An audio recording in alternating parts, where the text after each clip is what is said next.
উন্নত অবস্থায় মৃত্যুর পথযাত্রী হয়ে বসে আছেন।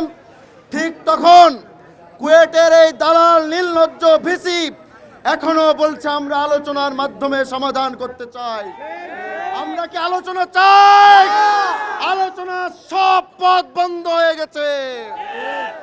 একমাত্র দফা, এক দাবি, কুয়েট ভিসি মাসুদকে পদত্যাগ করতে হবে। সকল ক্যাম্পাসে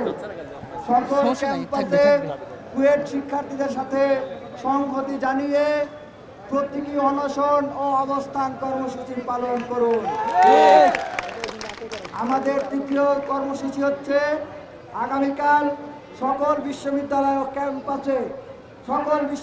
ক্যাম্পাসে বিক্ষোভ মিছিল পালন করুন এক দফা দাবিতে।